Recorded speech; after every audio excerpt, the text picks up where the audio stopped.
Hi friends, today I want to read to you Curious George Visits the Zoo. Curious George Visits the Zoo. George, said the man, how'd you like to see a real elephant? Let's go to the zoo. There was a lot to see at the zoo.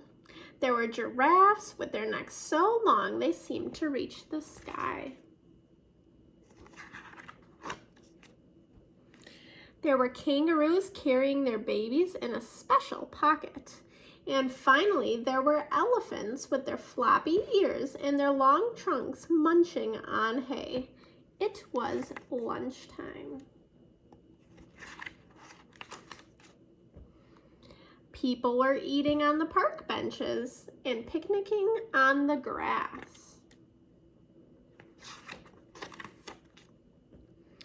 I'm going to find out what time they feed the lions, said the man with the yellow hat. Wait here and don't get into trouble. While George was waiting, he saw a zookeeper with a pail of bananas for the monkeys. The keeper put the pail down to get a drink at the water fountain. George was hungry. He grabbed the pail and ran away with it.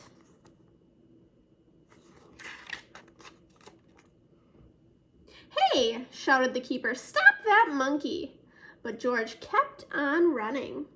A crowd of people were standing near the monkey's house, just the place for George to hide.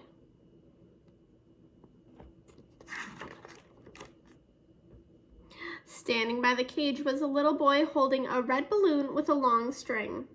Suddenly, one of the monkeys reached out, snatched the string from the boy's hand, and ran to the top of the cage. He tried to squeeze the balloon through the bars. The other monkeys started to shriek and scream.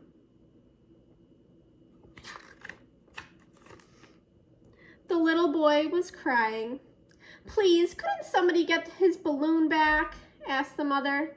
None of the people could reach that high.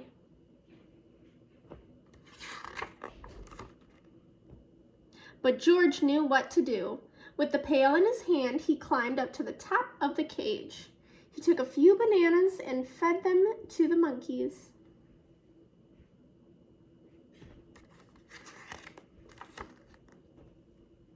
While the monkeys were eating, George snatched the balloons and swung down from the cage.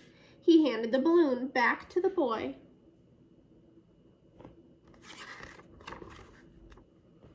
Everybody clapped and cheered. Just then, the man with the yellow hat came back running. George, the man cried, I have been looking all over for you. Please don't be angry with him, said the mother. He saved my son's balloon.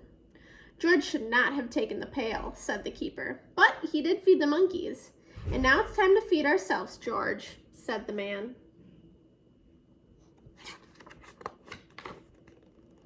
And that's what they did. The end.